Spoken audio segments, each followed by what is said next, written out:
Greetings, everybody. So I am Vicki Proctor, and I'm the outdoor program team leader for Girl Scouts of Western Ohio.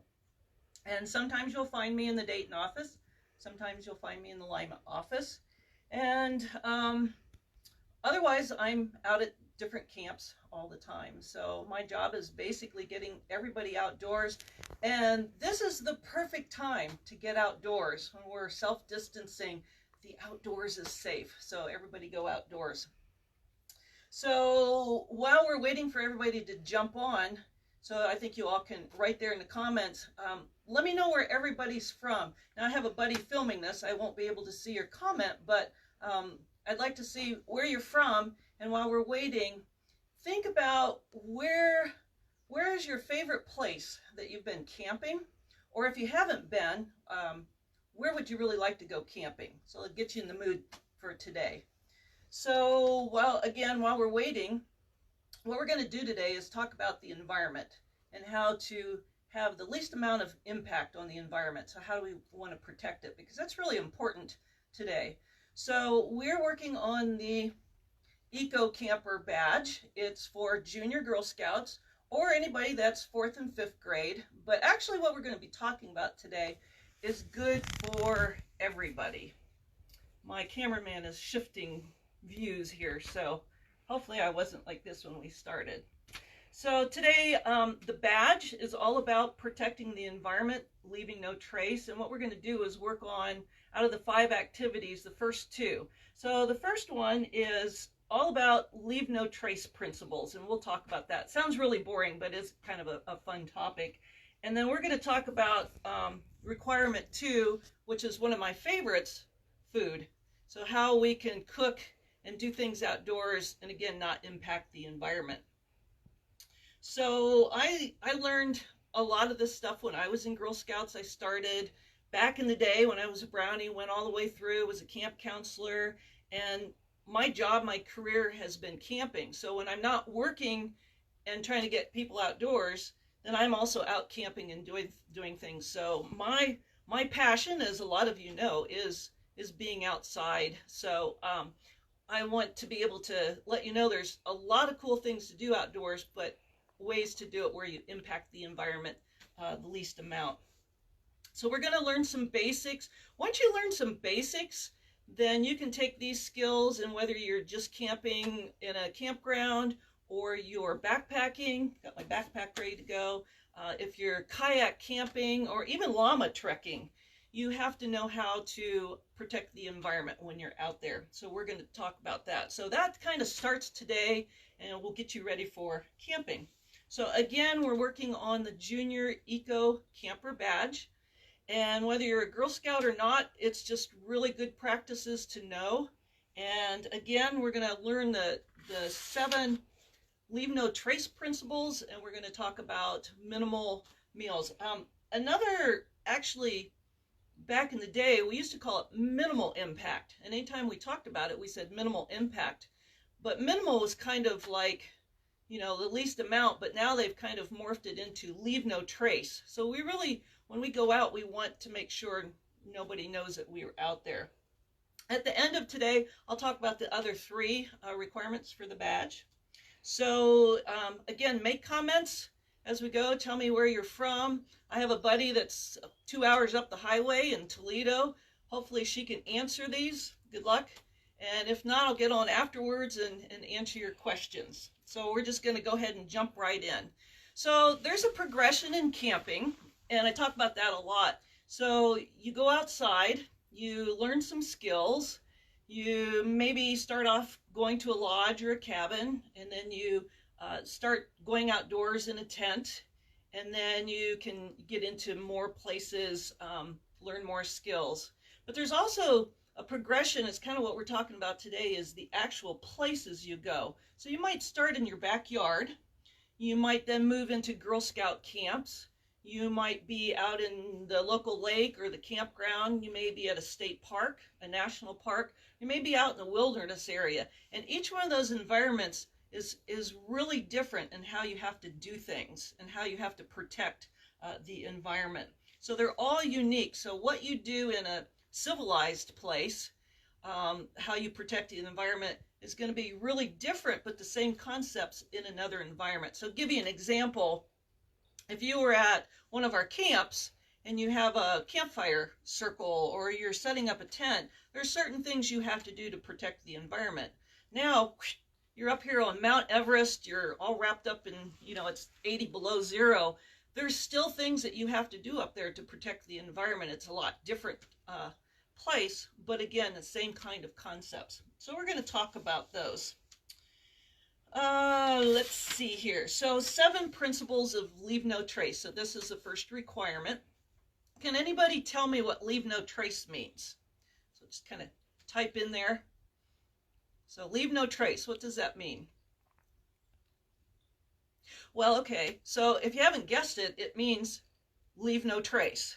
Just exactly what it says. So when you go outdoors and you do some campy things and you come back, I want to be able to go out and say, I can't tell that they were here. That's what it means, leave no trace.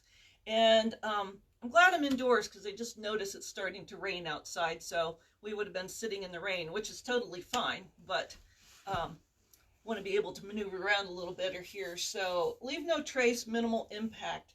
And the requirement number 1 for the badge is learn how to teach it to somebody else. Use visuals or something so that once you know what the 7 principles are, you can teach someone else. So I'm going to make this fun, and I don't have a lot of fun visuals, but we're going to use our hands. And I'll have a disclaimer here. I seem to be missing one of mine. So when I get into some of the steps, I have to, be creative here. So just thought I'd toss that out for you all to know. So we'll always have a hand symbol.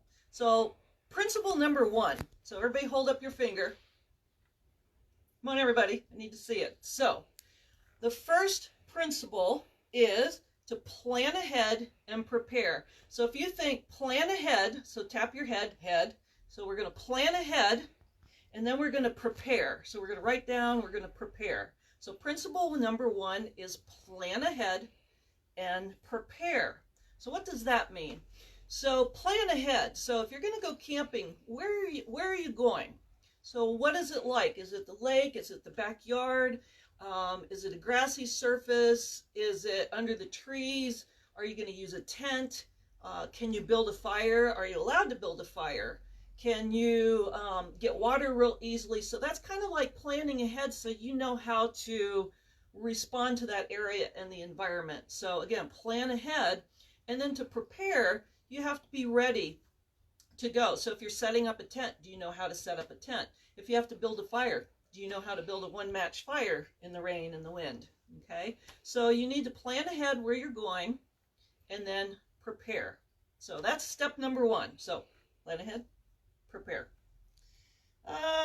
Okay, so number 2, 2 fingers. And everybody get your little walking fingers going there. Okay, you can do it this way, however. Okay, what that means, so you can remember, is walk and camp on durable surfaces. Okay, walk and camp on durable surfaces. So what's a durable surface? Type that in there. Let me know what you think a durable surface is when we're outdoors. So what I'm thinking about durable surfaces, and so we'll talk about hiking first.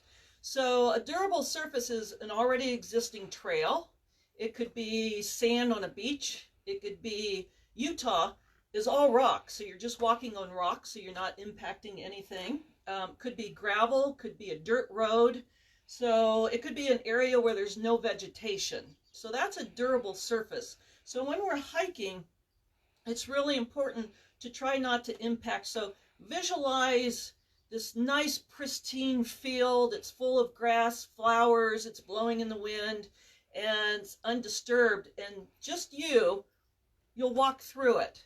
And if you turn around and look back, you'll probably not be able to tell where you've walked.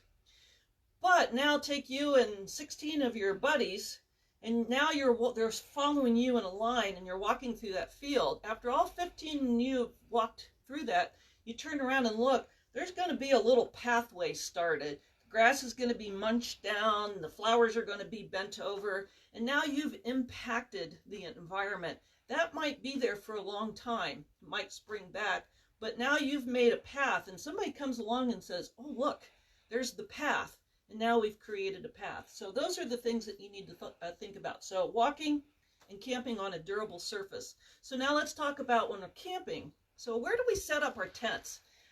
So there's two areas.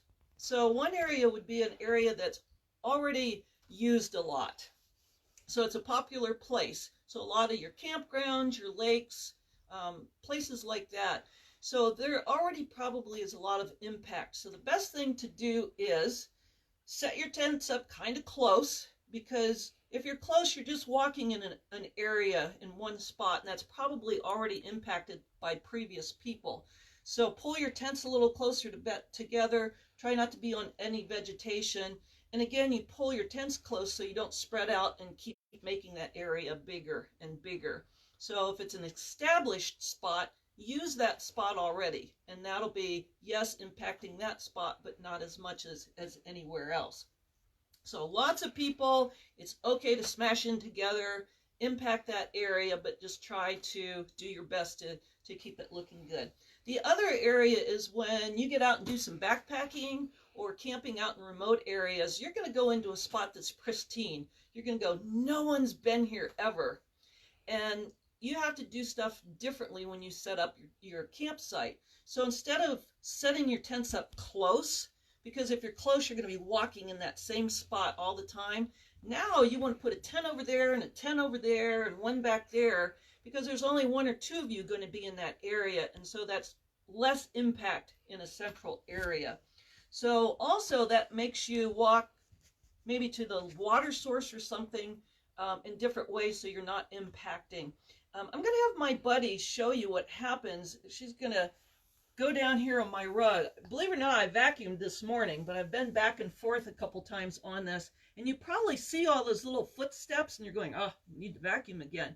That's what happens when you're in the woods or out in the field. You can see everybody's footsteps.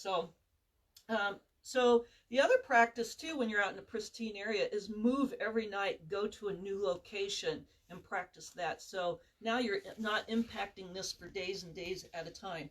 Bottom of my boots. So these are hiking boots. The tread's not great anymore, but they always have you have treads so you don't slide around in the mud. You have better traction. But when you get to your campsite, you should take those off and put a shoe on that has less of a tread. Moccasin, tennis shoe. This will also be minimal impact on the environment. So don't run around with your treads on, chewing it up. Put something softer on. And then the last thing is when you do a campsite, check the time here, is to make sure that you go out and fluff up your area once you're done. When I take my tent up, you can see where I've smashed the leaves and little bits of grass and stuff like that. I take a stick and I fluff it up, throw stuff back in there so nobody knows I was there. So anyway, that's step number 2, or principle number 2 is, what was it? Yep, walk and camp on durable surfaces. So that's really important. All right, step number 3, we have 3 fingers. And do this in a scooping motion. And we'll come back to why you do a scooping motion, but what this represents is to dispose of your waste properly. So first of all, you're going, well, what's that mean? And I'll tell you in a minute, but anytime you're camping or outdoors, please pick up your trash.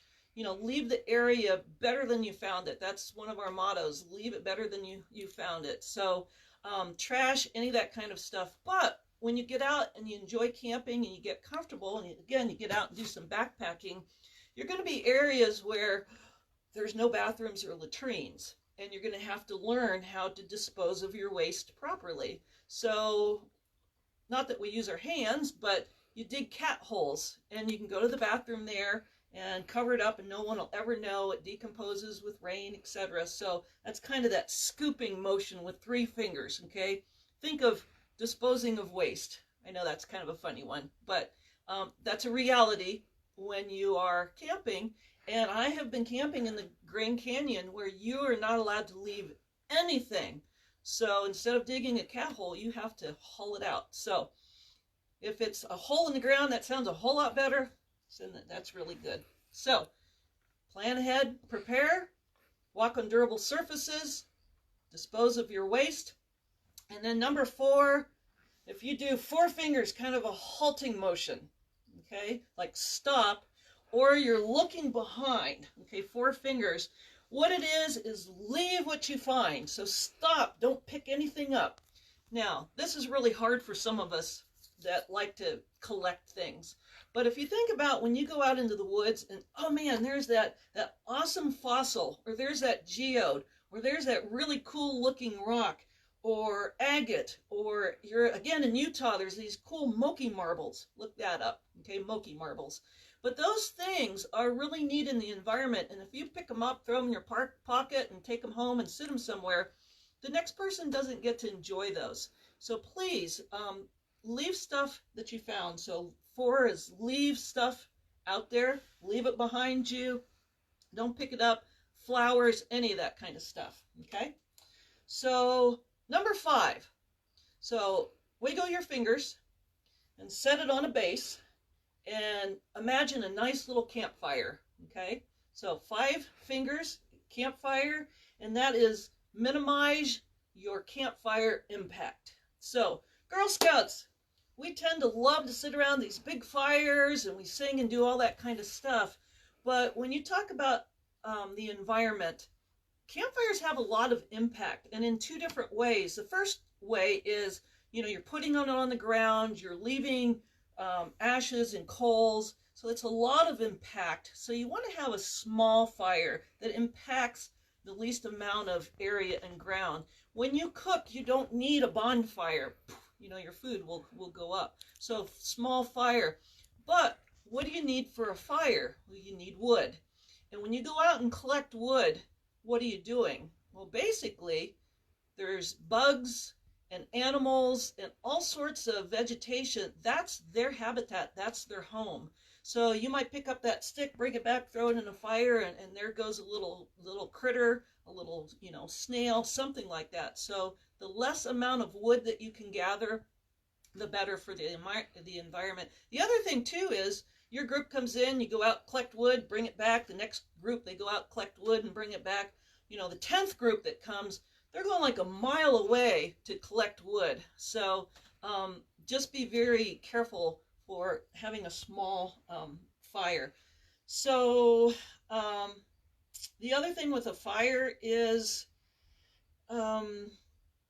I remember, and this might be kind of a shocking one to have very small fires. When I was in college, after going through Girl Scouts the whole time, I went on my first backpack trip with these really environmentally conscious people, and I hadn't learned a lot about leave no trace and stuff until then. And it's like, we didn't have fires. And it was like, that's like a Girl Scout tradition. You have to have fires. So we used to use little candle lanterns. So you can imagine everybody sitting around talking and singing around a little candle. It's kind of anticlimactic, but there's some places you can't have a campfire. So think about that.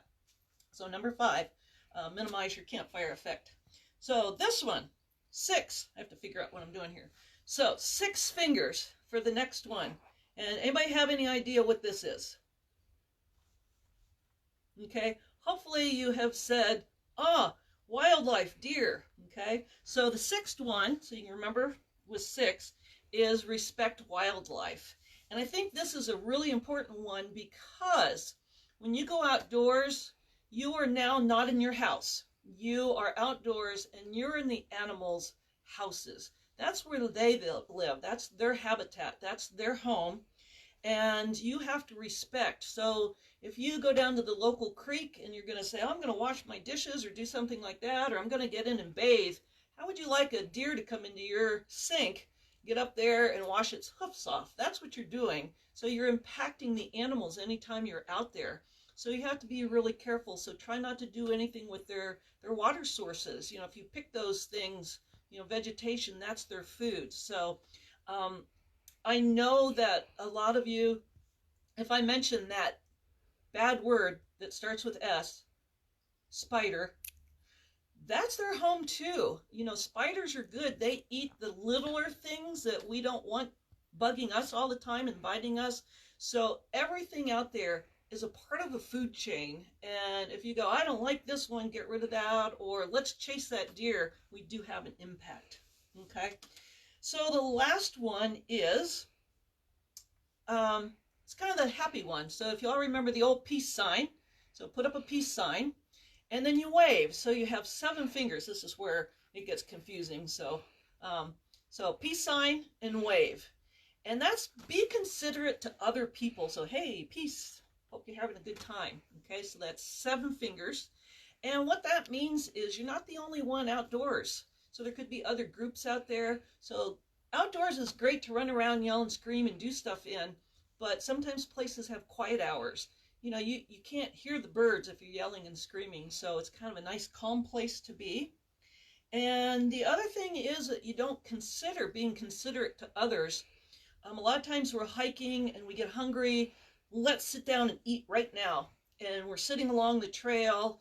And what happens? Another group comes along and they're starting to step over your sandwiches. They're knocking your water bottles over. So leave no trace or minimal impact is if you're going to eat outside when you're on a hike, move somewhere where people won't see you. It'll be better for you and better for them. So that's just being considerate. I've been to a lot of beautiful spots, like you go up this cliff and you're looking down and it's just a wonderful scenery, and there's somebody over here munching on pretzels and somebody's over here, you know, doing all this stuff.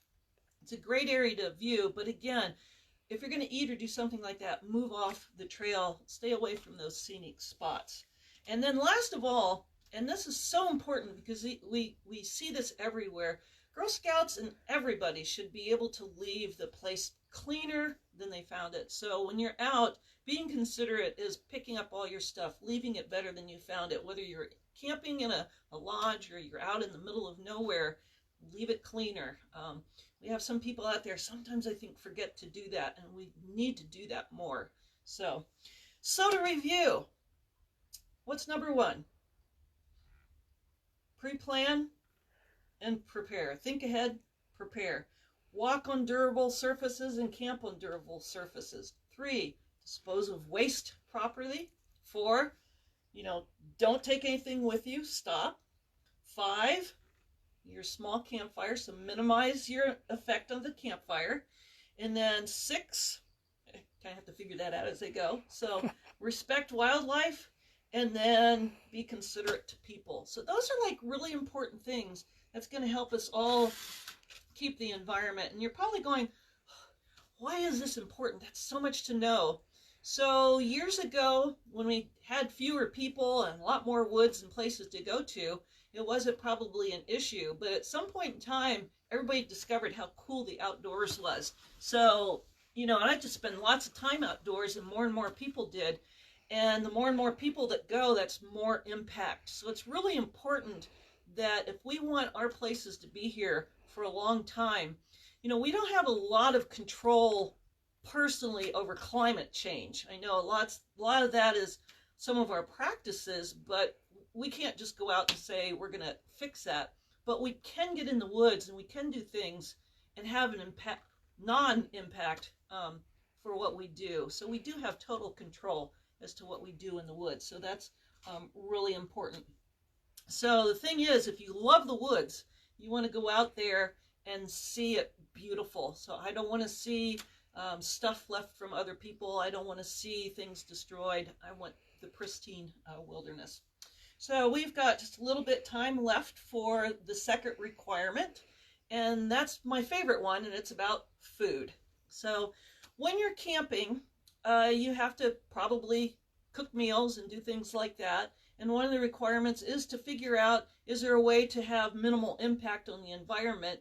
And to me, that's, not cooking in a campfire, hauling all this stuff out. That might be figuring out some of your non-cooked foods. And so I just happen to have all sorts of non-cooked foods here with me. But, when you're hiking or whatever, sometimes the easiest is the good old peanut butter and jelly. Sorry, I don't have a smaller jar than this. You can have stuff like your fruit, all that. I've got some of the tuna packages. Now you're still going to have a little wrapper with this, but I'm thinking of stuff that's really easy. There are all sorts of different power bars and stuff on the market, but I don't know if you looked ever to see how much these are, they're fairly expensive. And if you have to buy a bunch of these, that's a lot of money in just one little bar. So I tend to not take those. I like to make my own stuff. So how many of you out there know what Gorp is? G-O-R-P. Anybody? So it's good old raisins and peanuts, okay? So Gorp, raisins, peanuts, and I can hear it now. Raisins, I hate raisins. Blah. And then I can hear the other part of you going, peanuts, I can't eat those, I'm allergic to them. And then normally I would probably say, oh, give me all yours, I'll take your peanuts and your raisins. So anyway, what I want to do is talk about all the variations of Gorp, because this is just really depends on your preferences. So I happen to have some Ziploc bags. So if you're going to go, get some Ziploc bags that you can put your stuff in. And I'm going to show you some of the variations. The very traditional is peanuts, raisins, M&Ms, and that's good to go. But that gets kind of boring after a while, and you can add a whole lot of different things. So I'll just show you. So bananas, not that you would cut that in there, that'd be kind of gross, but you can get banana chips that are already dehydrated. That makes it kind of fun. I'm into pistachios, so those are kind of fun.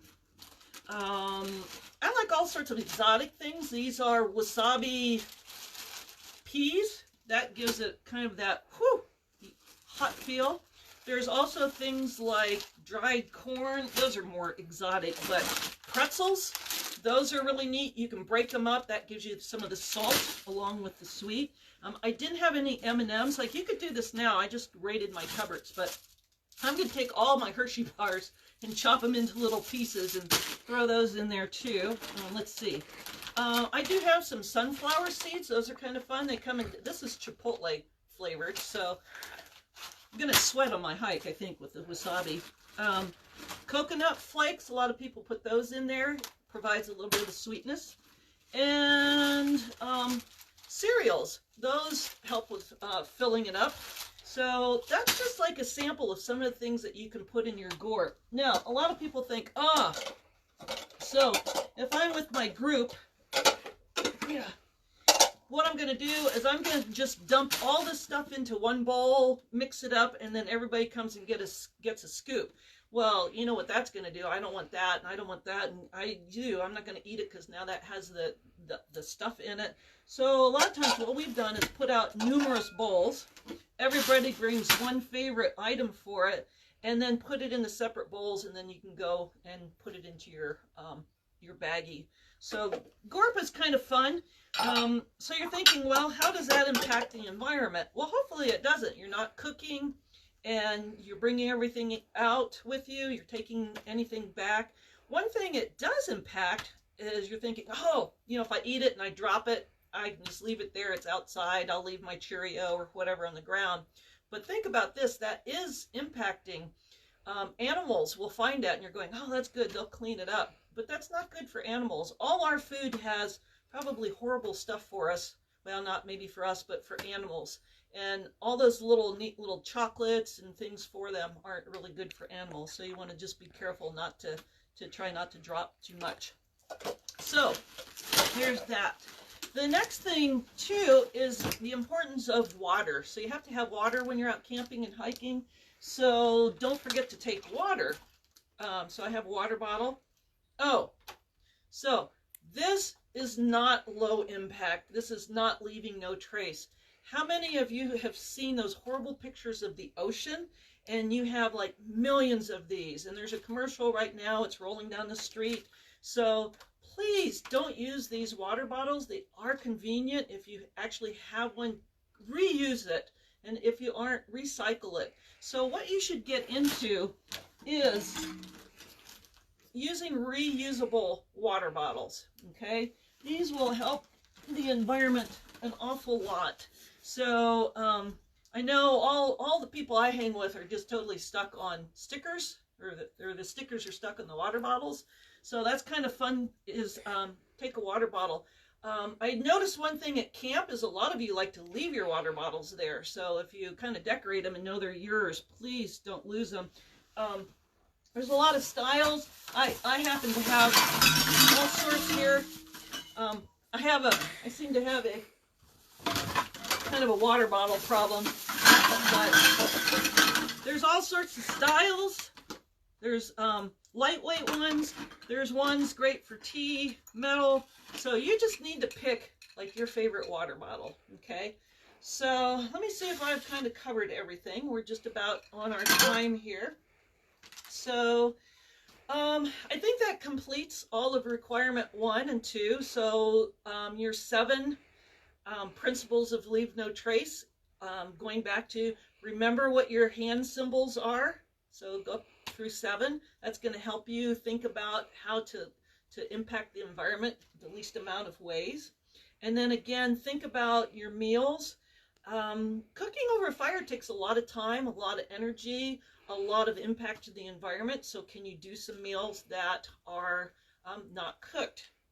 So the requirement 3 in the eco badge is to, this would be our next step, is how do you set up a campsite? Like where? So where do you put your tent?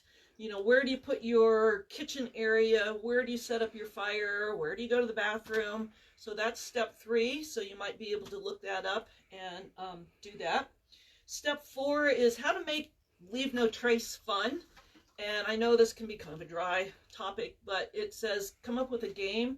There is a website, Leave No Trace, and they are an organization, and there's probably a lot of ways that you could share what you just learned with people. You can do the hand symbols, but there's fun games about different topics like, you know, minimal impact on the animals, etc. And then the last one is go on a conservation hike. So it talks about what's in the area you're going to, what animals, what plants, what trees, and are there certain projects that you can do now that you know about the leave no trace? Is there some old fire circles you can clean up? Are there different projects like habitat? If somebody's really scrounged and, you know, can you go in and kind of redo some of the habitat? So think about some of the projects that you can do to help the environment. So finally, hopefully you realize being outdoors is just an awful lot of fun, but it is a skill, and you have to learn how to be able to go out and be comfortable and protect the environment. This is like the only one we have, so we need to do that. So if you enjoyed today and you're not a Girl Scout and you think, oh, you know, they look like they're kind of fun, maybe I'd like to look more up about them or become a member, go to GSWO.org/join. I think that'll tell you all about Girl Scouting. And if you thought this was fun, hopefully you've been on some of the previous ones, but if you haven't, we do this every day at 10 in the morning and 2 in the afternoon. So just go to Girl Scouts of Western Ohio, the Facebook page, and it will tell you the schedule. And I think you can also go back and see some of the previous ones. So I'll put a little plug in for next Tuesday at 2 o'clock. So if you've enjoyed being outdoors and you want to know what's a fun activity, I'm going to do letterboxing, and it's perfect for brownies. There's a letterboxing badge, and that's great for 2nd and 3rd graders.